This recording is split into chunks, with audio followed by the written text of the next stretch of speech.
اس رمضان میں نہیں ہے۔ اور اللہ پہلے تو ہم یہ دعا کرتے ہیں اللہ ہمیں یہ رمضان بھی عطا کر دے۔ زندگی کا کیا بھروسہ، دنیا کی جو کیفیت ہے آپ کے سامنے ہے، کبھی بھی جا سکتے ہیں، تو پھر اس رمضان کو تو سمجھ لیں بس ایک موقع بنا دیں، لائف چینجنگ ایکسپیرینس بنا دیں کہ بس اس میں عبادت کرنی ہے، اس میں خوب سجدے کرنے ہیں، اس میں روزے رکھنے ہیں، اس میں تراویح پڑھنی ہے، اس میں گناہ نہیں کرنے ہیں۔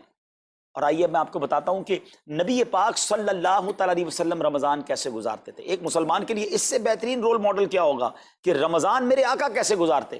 تو مختلف احادیث کا جو سمری ہے وہ یہ ہے کہ نبی پاک علیہ السلام عبادت میں کمر بستہ ہو جاتے، بستر پر کم تشریف لاتے۔ بی بی عائشہ فرماتی ہیں کہ نبی پاک کے چہرے کا رنگ بدل جاتا تھا، متغیر ہو جاتا۔ کیوں؟ کہ نبی پاک پر خوف خدا طاری ہوتا، آپ گر گڑاتے، آپ رات بھر التجائیں کرتے۔ میرے آقا رو رو کر دعاؤں میں رمضان گزارے، چہرے کا رنگ بدل جائے۔ اور یہاں کچھ لوگ تو وہ ہیں کہ جن کا وزن ہی بڑھ جاتا ہے رمضان میں، اتنا کھانا کھانا ہے، سحری میں زیادہ کھانا ہے کہ سارا دن بھوکا رہنا ہے، افطار میں اس لیے زیادہ کھانا ہے کہ پورا دن بھوکا رہے تھے، پھر رات کو 2-3 بار مزید کھانا ہے کیونکہ کل روزہ رکھنا ہے۔ تو رمضان فوڈ فیسٹیول نہیں ہے، رمضان عبادت کے لیے آیا ہے۔ لوگ تیاری کر رہے ہوں گے بھی رمضان کی، وہ کیا کر رہے ہوں گے کہ افطار میں کیا پکانا ہے، سحری میں کیا پکانا ہے، کون سا آئٹم شارٹ ہے۔ نہیں میرے بیچ اسلامی بات، یہ جو بھوک کا احساس ہے نا روزے میں، اس کی حکمت علماء نے بیان کی ہے کہ بھوک غربت کا احساس دلاتی ہے، فقیری کا احساس دلاتی ہے، بندے کا غرور تکبر بیٹھ جاتا ہے، کتنے نقاہت میں آ جاتے ہیں ہم، ہمت ہی نہیں ہوتی کوئی کام کرنے کی۔ تو یہ احساس دلاتی ہے کہ تیری اوقات کیا ہے، غریب کیسے زندگی گزارتا ہے، فقیر کیسے زندگی گزارتا ہے۔ لیکن کچھ لوگ وہ ہیں جن کو بھوک ہی نہیں لگتی کیونکہ وہ اتنا کھا لیتے ہیں یا پھر سوتے ہی رہتے ہیں۔ روزے کی حکمت یہ نہیں ہے، نبی پاک آنسو بہاتے تھے، آقا کا چہرے کا رنگ بدل جاتا۔ اور پھر بتایا کہ رمضان میں جب جبریل امین نبی پاک علیہ السلام کے پاس آتے تو آقا علیہ السلام ان کے ساتھ قرآن پاک کا دور فرماتے۔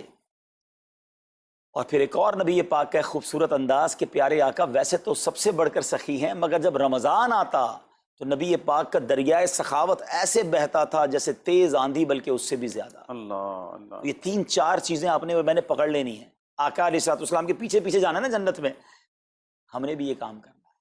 یہ راتیں مانگنے کی راتیں ہیں، التجا کرنے کی راتیں، سجدے کرنے کی راتیں ہیں۔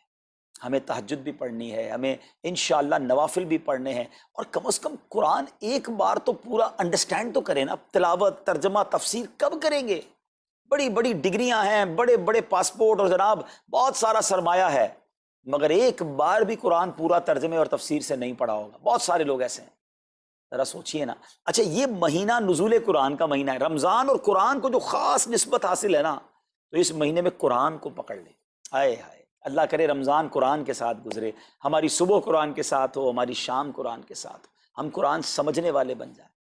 اچھا میں ایک اور بات بتاؤں آپ کو، مہینہ کتنا پیارا ہے۔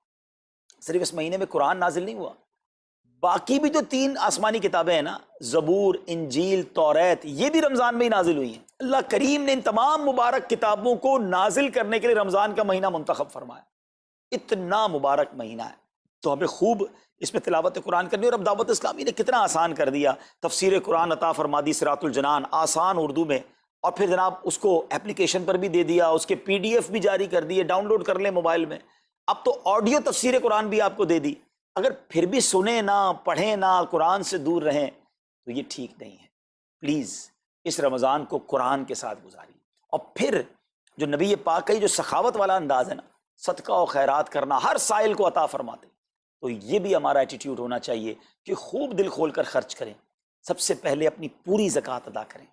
یہ اتنی بڑی اب بدقسمتی ہوتی جا رہی ہے، ایسا فیل ہوتا ہے دنیا بھر کے تاجران اور لوگوں سے جب ہم ملتے ہیں کہ جس طرح رمضان کے علاوہ بہت تھوڑی تعداد میں مسلمان نماز پڑھتے ہیں نا 5 ٹائم، ایسا لگتا ہے اب زکوٰۃ بھی بہت کم لوگ ہی دیتے ہیں، پوری زکوٰۃ نہیں دیتے، اندازے سے نکال دی، کیلکولیشن کرتے نہیں ہیں۔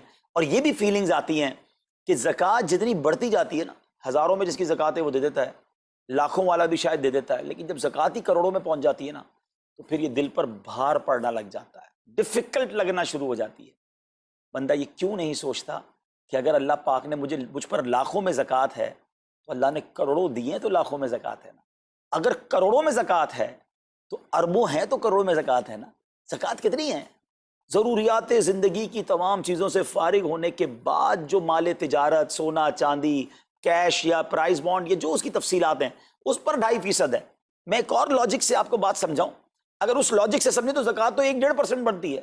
وہ کیسے؟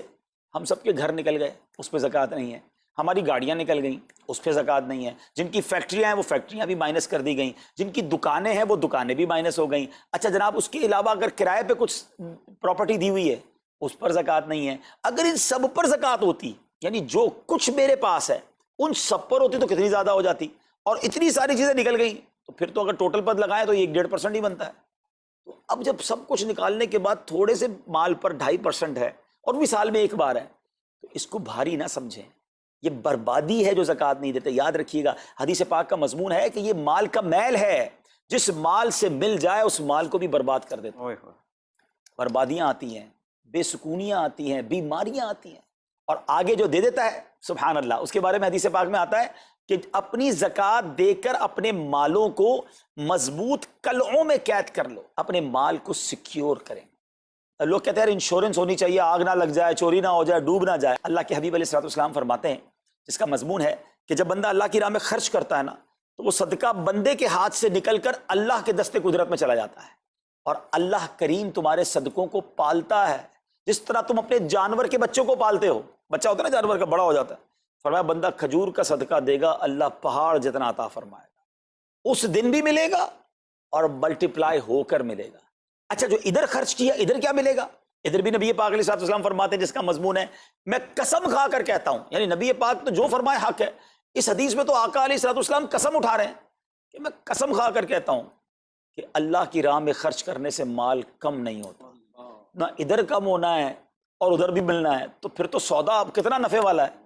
اور یہ آپ چیک کر لیں، پوری دنیا میں جہاں مجھے سنا جا رہا ہے کہ جو لوگ پوری زکوٰۃ دیتے ہیں نا، ان کا مال ملٹیپلائی ہوتا ہے، اگلے سال زیادہ زکوٰۃ دے رہے ہوتے ہیں۔ زیادہ زکوٰۃ کیسے ہو گئی؟ کیونکہ مال بھی بڑھ گیا، تو ادھر بھی بینیفٹ ہے ادھر بھی بینیفٹ ہے، نقصان کا سودا ہی نہیں ہے۔ پھر چاہتے ہو بلاؤں سے بچ جائیں، تو روایتوں کا مضمون ہے کہ صدقہ بلا اور بندے کے بیچ میں آ جاتا ہے، بلا اترتی ہے صدقہ روک لیتا ہے، لڑائی کرتا ہے اس سے، اور بندے پر بلائیں اور پرابلمز اور ڈیفیکلٹیز آنے سے اسے روکتا ہے۔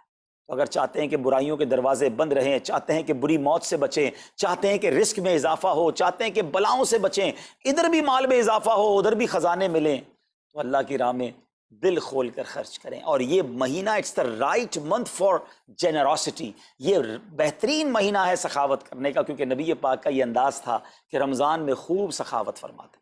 تو غریبوں کی مدد کریں، ایسی مدد کریں کہ چہروں پہ مسکراہٹیں آ جائیں، لوگوں کے دسترخوان اچھے ہو جائیں، ان کے گھروں میں بھی کچھ اچھے کھانے پہنچ جائیں۔ اور اس میں سب سے بہترین طریقہ یہ ہے کہ اپنے غریب رشتہ داروں کو آپ مدد کریں۔ اگر وہ مستحق ہے نا زکوٰۃ کے، تو حق ہے کہ سب سے پہلے اپنے غریب رشتہ داروں کو دیں۔